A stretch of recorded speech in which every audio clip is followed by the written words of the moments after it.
ॐ ब्रह्म सत्यं निरंकार अजन्मा अद्वैत पुरखा सर्वव्यापक कल्याण मूरत परमेश्वराय नमस्तं परमेश्वराय नमस्तं परमेश्वराय नमस्तम्। ओम ओम ब्रह्म ब्रह्म सत्यम सत्यम सर्वदा सर्वदा। ओम ब्रह्म सत्यम सर्वदा। सर्वदा।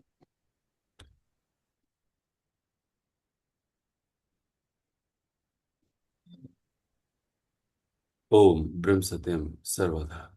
सर्वदा की सर्वदा। अपने सदग्रंथ ग्रंथ श्री समता विलास को अपने सम्मुख रखते हुए अपने गुरुदेव अपने प्रभु परमपिता परमेश्वर वो आदर भाव से निवेदन करते हैं कि हे मेरे प्रभु, हम आपकी शरण आए हैं। हम अति भिखारी हैं, अति बुद्धिहीन हैं, अति अति विवेकी हैं। हम सभी को ऐसा विवेक बख्शो, ऐसी बुद्धि बख्शो, जिससे कि हम आपके द्वारा दिए हुए ग्रंथ को समझ सकें और आप में ही लीन हो जाएं, और आप में ही लीन हो जाएं। ओम ब्रह्म सत्यम सर्वदा। आज ग्रंथ श्री समता विलास में वचन number 65, page number 232, Shri Maharaj जी हम सभी को समझा रहे हैं, इस मार्ग संसार में निर्मल विचार करके अपनी कल्याण के निमित्त यत्न करना ही परम साधन है।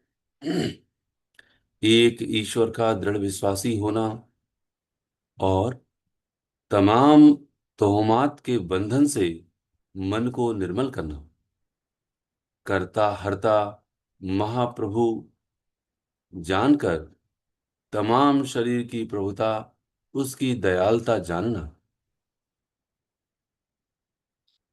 आहार व्यवहार को पवित्र करना और निश्चल चित्त करके परम परमेश्वर का सिमरण करना और देह अभिमान से बुद्धि को निर्मल करना, स्वार्थ अंधकार से निर्मल होकर परमार्थ में अपने आप को निश्चल करना ही असली भक्ति है। इस वचन में श्री महाराज जी ने असली भक्ति का वर्णन किया है और असली भक्ति का वर्णन करते हुए सबसे पहले समझाया है कि इस मारक संसार में निर्मल विचार करके अपनी कल्याण के निमित्त यत्न करना ही परम साधन है। इसका मतलब है कि कहीं ना कहीं हमारी मलिनताई की अति प्रबलता को देखते हुए श्री महाराज जी कह रहे हैं कि जो मलिन विचार हमारे अंदर हैं, उन समस्त मलिन विचारों को निर्मल करो। पहले तो निर्मल विचार केवल एक है, वह है परम पिता परमेश्वर की ओर रागिव हो जाना, हृदय में यह आ जाना कि यह चोला मुझे प्रभु की प्राप्ति के वास्ते मिला है। इसीलिए श्री महाराज जी कहते हैं कि अपनी कल्याण के निमित्त यत्न करना।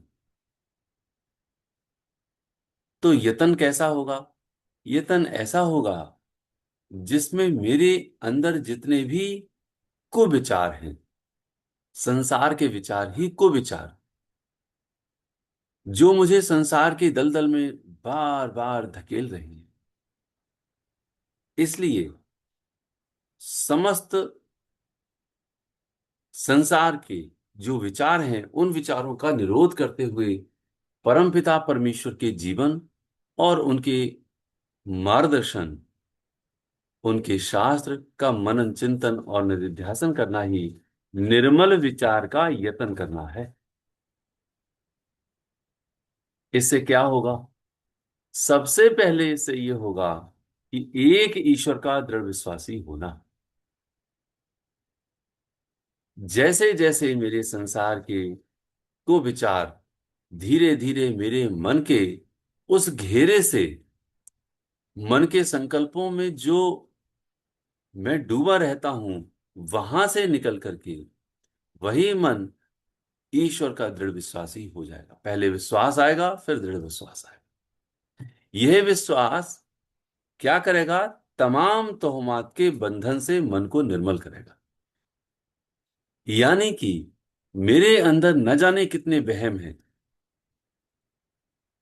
वो वहम किसी भी प्रकार के हो सकते हैं, अंधविश्वास के भी, और संसार के प्रति जो विश्वास की धारणा बनी हुई है उसके भी। तो संसार के प्रति मेरी जो धारणा है कि मेरा आधार मेरा ही देह है, मेरा ही पुत्र, मेरा ही परिवार, मेरा ही धन दौलत, ये आधार है, ये सारी वहम है। दूसरे, यदि ईश्वरीय मार्ग पर जब भी कोई जीव चलता है तो उसके लिए कुछ और भी वहम हो जाती है। कुछ शास्त्र के विहीन होकर के वह नियमों को धारण करता है। बिल्ली रास्ता काट जाए तो वह अंधविश्वास हो जाता है। मकान बनवाया तो हांडी टांगेगा, वह अंधविश्वास हो जाता है। ना जाने कितने अंधविश्वास। इसीलिए श्री महाराज जी कह रहे हैं कि जब जब वो अपने संसार के समस्त विचारों, जो कि कुविचार कहलाते हैं, उनको वह निरोध करेगा, उनसे दूर होगा, तो निर्मल विचार आए।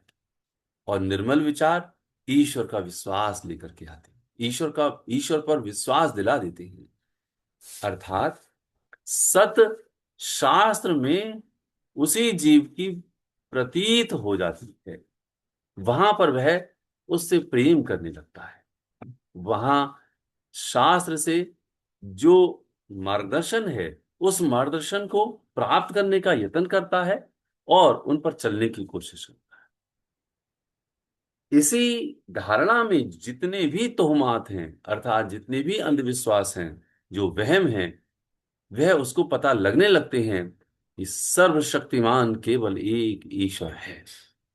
उसी की सत्ता से, उसी की शक्ति से पूरी सृष्टि का आधार है। अर्थात पूरी सृष्टि उन्हीं के आधार पर चल रही है। तब कहते हैं कि मन की यह निर्मलताई उसके अंदर आ जाती है। जब यह मन निर्मल होता है, तब धीरे धीरे कर्ता हर्ता महाप्रभु को जानकर तमाम शरीर की प्रभुता उसकी दयालुता में जानता है। सच्चाई तो यही है। कबहु किकर करुणा नर देही, देत ईश बिन हेत सनेही। गोस्वामी तुलसीदास जी कहते हैं, बिना कारण ही कृपा करते हैं वो। उनकी कृपा का कोई पारावार नहीं। और ऐसी कृपा परमपिता परमेश्वर बिना हेतु के ही ये देह प्रदान कर दी है उन्होंने। तब ये जो दयालुता है ना, शरीर की प्रभुता और उसकी दयालुता जानता है। क्योंकि कब ये देह छिन जाए कुछ पता नहीं है। उसकी बड़ी दया है, बड़ी कृपा है, जो आ, प्रभु परमपिता परमेश्वर ने हम सभी को ये देह बख्श दी। और बख्शने के बाद पूर्ण गुरु पर विश्वास दिला दिया और सत शास्त्रों का स्वाध्याय कर रहे हैं, मनन चिंतन कर रहे हैं। इसलिए श्री महाराज जी कहते हैं कि तमाम शरीर की प्रभुता उसकी दयालुता है। ये उनकी दया है।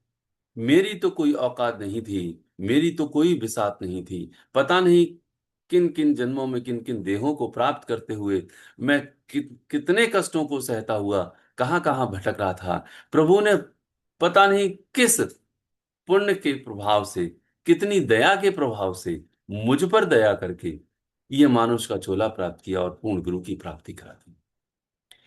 इसका शुक्राना वो पल पल क्षण क्षण करता रहता है। ये कहते हैं कि प्रभुता उसकी दयालुता जानना। और यहीं तक नहीं, ऊपर से लेकर के नीचे तक के समस्त अंगों में जो जो उनकी प्रभुता है वो सारी की सारी है। न जाने कितने अंग विहीन हैं। किसी की बुद्धि में 10-20 पैसे कम है तो उनकी बुद्धि काम नहीं करती। किसी के हाथ नहीं, किसी के पैर नहीं, किसी के सर नहीं, किसी के मुंह से आवाज नहीं, किसी की कान की सुनने की शक्ति नहीं। कैसे कैसे लोग हैं जो बड़े बेबस और लाचार हैं। देह मिल गई लेकिन बेबस और लाचार। तो वही परमपिता परमेश्वर की कितनी दयालुता है, उसका वह शुक्राना करता रहता है। कहते हैं करता हरता महाप्रभु को जानकर, क्योंकि वही करता है वही हरता है, उसके बिना कुछ भी पत्ता हिलता नहीं है। श्री महाराज जी कहते हैं कि शरीर की प्रभुता उसकी दयालुता को जानता है, आहार व्यवहार को पवित्र करता है और निश्चल चित्त करके परम परमेश्वर का सिमरण करता है। यानी जो आहार ग्रहण करना चाहिए मेरी बुद्धि में सतोबल लाने के लिए, वह ही ग्रहण करता है, उसके अतिरिक्त किसी भी अन्य पदार्थ को ग्रहण नहीं करता। क्योंकि जैसा आहार कीजिएगा वैसा ही उसके मन में संकल्पों विकल्पों की बाढ़ आवेगी। शुद्ध और पवित्र और सतोगुण आहार वह ग्रहण करेगा तो प्रभु की याद आएगी, और चटपटा खट्टा तीखड़ा नित खाएगा तो मंगत दीर्घ वासना में भरमाएगा, हर हालत में भरम जाएगा।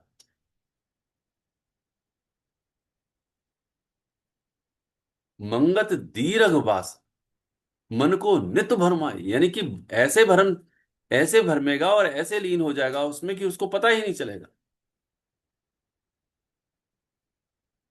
तो फिर क्यों आहार करेगा वैसा जो चटपटा है, जो तीक्ष्णा है, जो खट्टा मीठा है, इतना सारा जो हर पदार्थ का मिश्रण है, उसका वह ग्रहण नहीं करेगा, बल्कि शुद्ध आहार ग्रहण करेगा और सतोगुण को प्रबल करने वाला आहार ग्रहण करेगा। और व्यवहार भी ऐसा ही करेगा सीमित दायरे में, जिससे कि उसकी मन की धारा संसार के प्रति रागिब ना हो जाए, बल्कि परमपिता परमेश्वर के ही शास्त्र में विचरण करती रहे।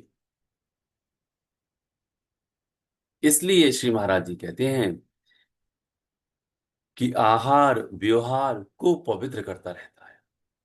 इसके साथ साथ क्या है, इसके साथ साथ परम परमेश्वर का सिमरण करना।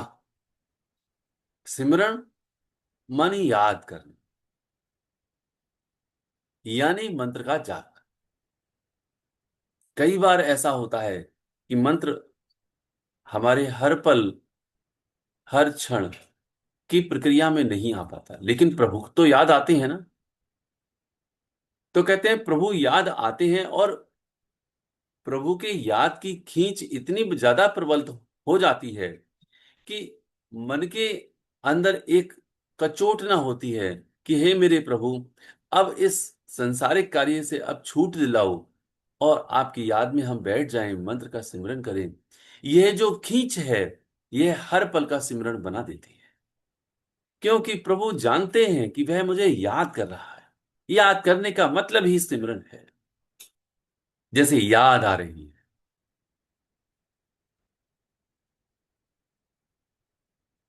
तो जो याद आने का क्रम है वह कभी टूटे ना, इसको कहते हैं सिमरन करना। और देह अभिमान से बुद्धि को निर्मल करना। कौन सा देह अभिमान? कि मैं करता, करता मैं नहीं, वहां पर ऊपर ही लिखा, करता हरता महाप्रभु को जानकर तमाम शरीर की प्रभुता उसकी दयालुता में जानना। यानी कि जो प्रभु ने ये देह बख्शी है वह दयालुता को मानता है और उनकी प्रभुता को वह जानता है और उनको शुक्राना अदा कर रहा है। साथ ही साथ जो करता हरता है वह भी स्वीकार कर लेता है कि समस्त सृष्टि में केवल एक करता है, वो है तू करता, तू हरता, सर्व तेरी आज्ञा। तो जो करता हरता है वह भी जानता है, इसलिए देह के अभिमान से इस बुद्धि को निर्मल कर लेता है। और निर्मलताई का मतलब ही यही है कि हर एक क्रिया का कर्ता मैं नहीं, हर एक क्रिया का कर्ता परम पिता परमेश्वर है। वह ईश्वर है, वह जगदीश्वर है। इसीलिए स्वार्थ अंधकार से निर्मल होकर के परमार्थ में अपने आप को निश्चल करता है। जो स्वार्थ है वह स्वार्थ को हटा देता है। क्यों हटा देता है उस समय स्वार्थ को? क्योंकि स्वार्थ देह से होता है, देह के वशीभूत होकर के न जाने कितने संबंधों के प्रति और अपने प्रति वह क्रियाओं को करता है। इसी को स्वार्थ कहते हैं। या तो अपने सुख की बात करता है, जिसको घनघोर स्वार्थी कहते हैं, या फिर अपनों के सुख की बात करता है, जो मेरे अपने कुटुंब हैं, चाहे वो पुत्र हैं, पुत्री हैं, नाती पोते हैं, पति है, पत्नी है, इन सभी संबंधों के प्रति वह सुख की चाहना बनाए रखता है, बनाए रखता है। इसी को घोर स्वार्थ की श्रेणी में रखा जाता है। वो बात आती है ना कि नहीं, मुझे तो कुछ नहीं चाहिए खाने पीने को, बस इनके लिए थोड़ी सी व्यवस्था करे रखता हूं। ये जो इनके लिए व्यवस्था करे हुए है, वो इनके लिए व्यवस्था नहीं है, वह तेरे लिए ही व्यवस्था है, क्योंकि उसी को कहते हैं देह का विस्तार, the extension of the body. वो जो रसगुल्ला खा रहे हैं वो अपने मुंह से खा रहे हैं, लेकिन तूने अपने आप के देह का इतना विस्तार कर लिया है कि उनके खाए हुए का जो रसास्वादन है, जो सुख है, वो तुझको प्राप्त हो रहा है, ये तुझे पता है अच्छी तरह से। वो खा लेगा तो समझ ले मैं खा लूंगा। इसीलिए जो देह का विस्तार है वो हर हालत में समझाया गया है कि इतने मोह को व्याप्त मत कर, वरना तुझे बड़ी बड़े दुख की प्राप्ति होगी। इसलिए श्री महाराज जी कहते हैं कि स्वार्थ अंधकार से निर्मल होकर के परमार्थ में अपने आप को निश्चल करना है। वो परमार्थ कौन सा? जिससे कि मेरे समस्त विकार दूर हो जाए। पांच विकार महा दुखदाई, जले सकल संसारा, परमार्थ प्रतीत बिन नहीं जीव पाए निस्तारा। ये परमार्थ वो परमार्थ है, क्योंकि तेरा निस्तारण बिना परमार्थ के प्रतीति के होना ही नहीं है। इसलिए करना क्या था? विचारों को निर्मल करना था। और क्या करना था? ऐसा यतन करना था जिस यतन से मेरे हर मलिन विचार निर्मल होकर के ईश्वर पर विश्वास दिला दें। ये जितने भी अंधविश्वास हैं वो सारे के सारे अंधविश्वास को दूर करते हुए परमपिता परमेश्वर के चरणों में हम करता हरता जान करके उनकी प्रभुता और महानता को शुक्राना अदा करें। कभी भी कोई भी आहार ऐसा ग्रहण ना करें जिससे मेरी बुद्धि मलिन हो जाए। ये ऐसा करते करते करते करते हमारे अंदर जितना भी परमेश्वर के प्रति भाव है वह दृढ़ हो जाएगा, उसको उससे सिमरन बन जाएगा। और सिमरन बनते ही देह का जो मद है, जिसको अंधकार करके कहते हैं, कर्तृत्व या अनानियत करके कहते हैं, वह कमजोर पड़ जाए। ऐसा करते करते परमार्थ में वह लीन हो जाएगा। वही असली भक्ति है। श्री महाराज जी वचन नंबर 66 में, 66 पे, जो पेज नंबर 232 है, समझा रहे हैं, लोक सेवा मुख्य धर्म जानकर हर घड़ी अधिकारी को सुख देने का यत्न करना, शरीर के दुख व सुख नारायण की आज्ञा में दृढ़ निश्चय से देखना, सुबह व शाम नाम अभ्यास में दृढ़ होना और एकाग्रचित होकर अपने अंतर्विखे सूक्ष्म तत्व ब्रह्म शब्द को अनुभव करना, नौ द्वार के भोगों से मन को न्यारा करके एक ईश्वर के शब्द में स्थित करना, यानी अंतर्विखे शब्द की धारा में अपने आप को लीन कर देना। सब संसार की अंतर्गति और बाहिर्गति का प्रकाशक एक ईश्वर को देखना ही दिव्य दृष्टि है। जिस दिव्य दृष्टि के आधार पर परम पिता परमेश्वर अपनी समस्त लीला का वास्तविक दर्शन कराते हैं, वही दिव्य दृष्टि इस वचन में श्री महाराज जी हम सभी को देने की कोशिश कर रहे हैं।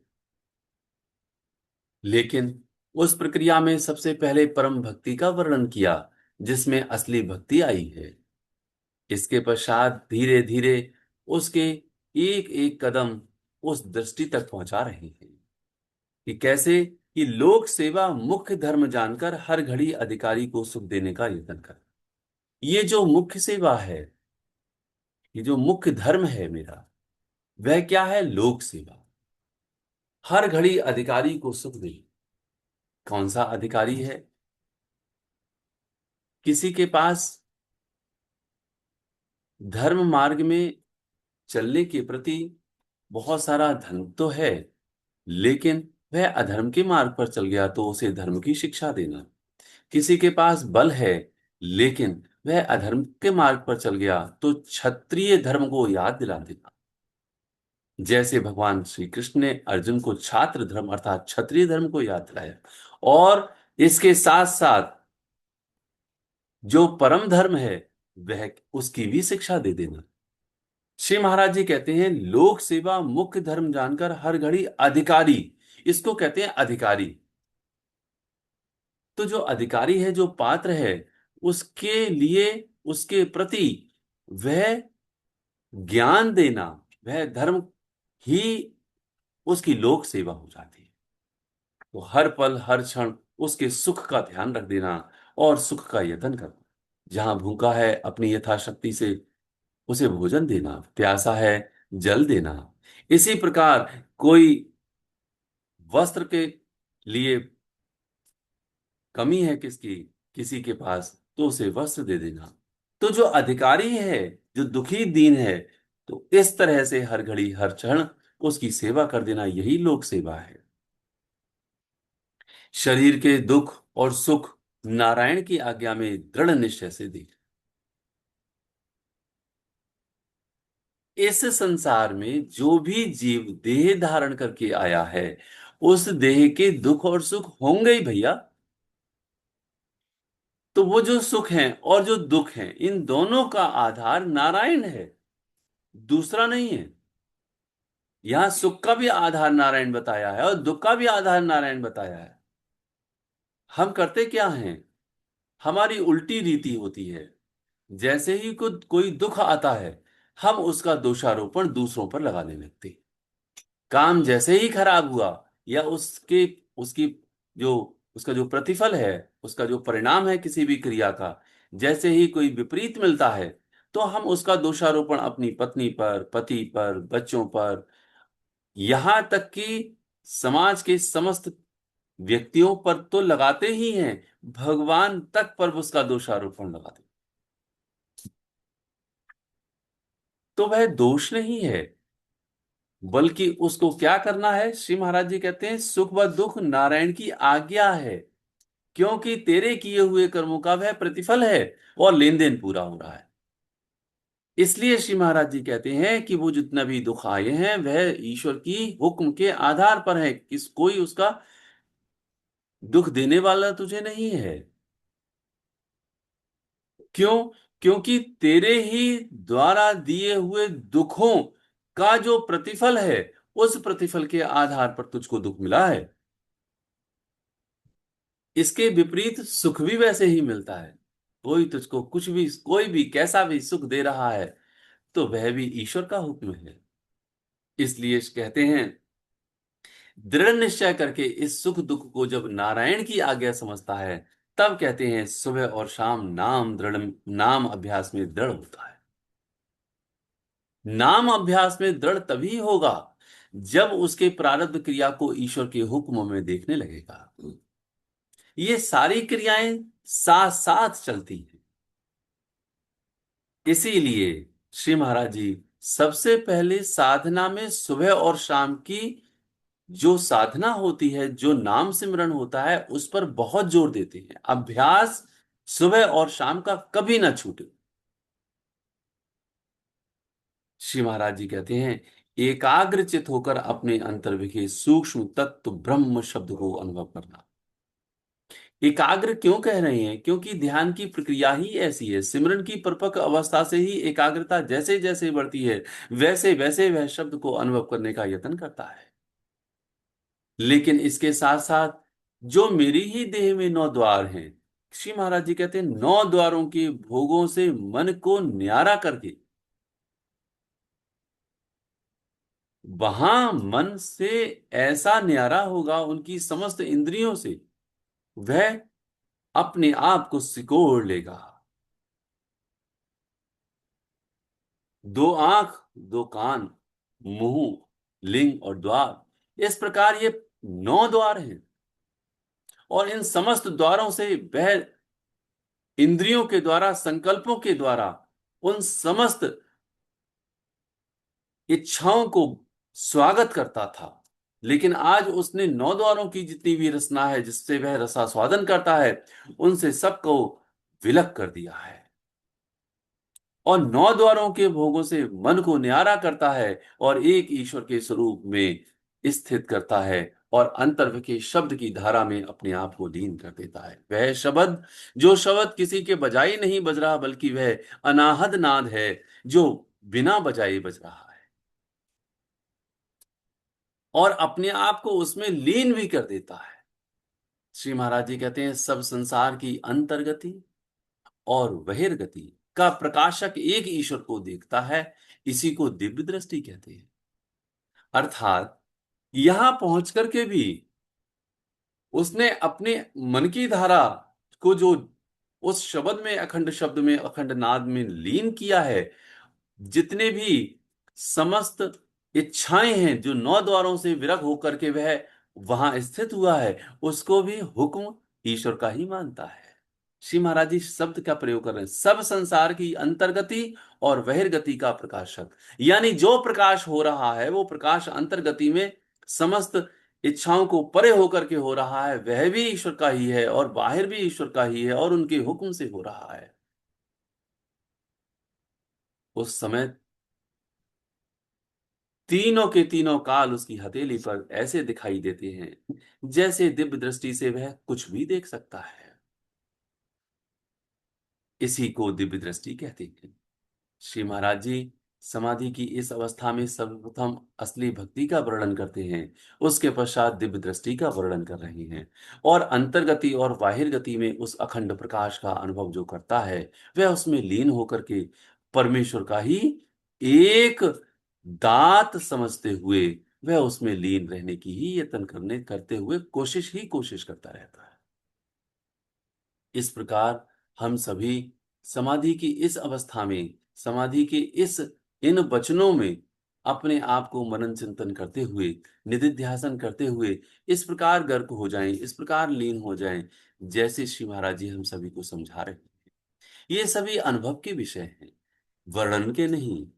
अनुभव करते करते जब कोई जीव उन अवस्थाओं में पहुंचता है, तब बोल नहीं पाता, ना समझा पाता है, ना व्याख्या कर पाता है। वह तो गूंगे का गुड़ है। इसलिए यह सूक्ष्मतम रूप से श्री महाराज जी ने इन वचनों के माध्यम से, इन शब्दों के माध्यम से हम सभी को उस धारा के कुछ स्वाद को चखाने की कोशिश की है, ताकि हम सभी ये जो संसार के न जाने कितने विषय भोग हैं, उनसे परे होकर के उस आनंद स्वरूप, उस अखंड स्वरूप, उस शब्द स्वरूप, उस अनाहद स्वरूप में स्थित हो जावें, ताकि हमारा ये जन्म सफल हो सके। परमपिता परमेश्वर हम सब पर कृपा दृष्टि बनाए रखें और अपने में लीन कर लें। ये बारंबार आदर भाव से निवेदन करते हुए हम सभी परमेश्वर की शरण में जाएं। हम आपकी शरण में हैं, हम आपकी शरण। ओम ब्रह्म सत्यम सर्वथा।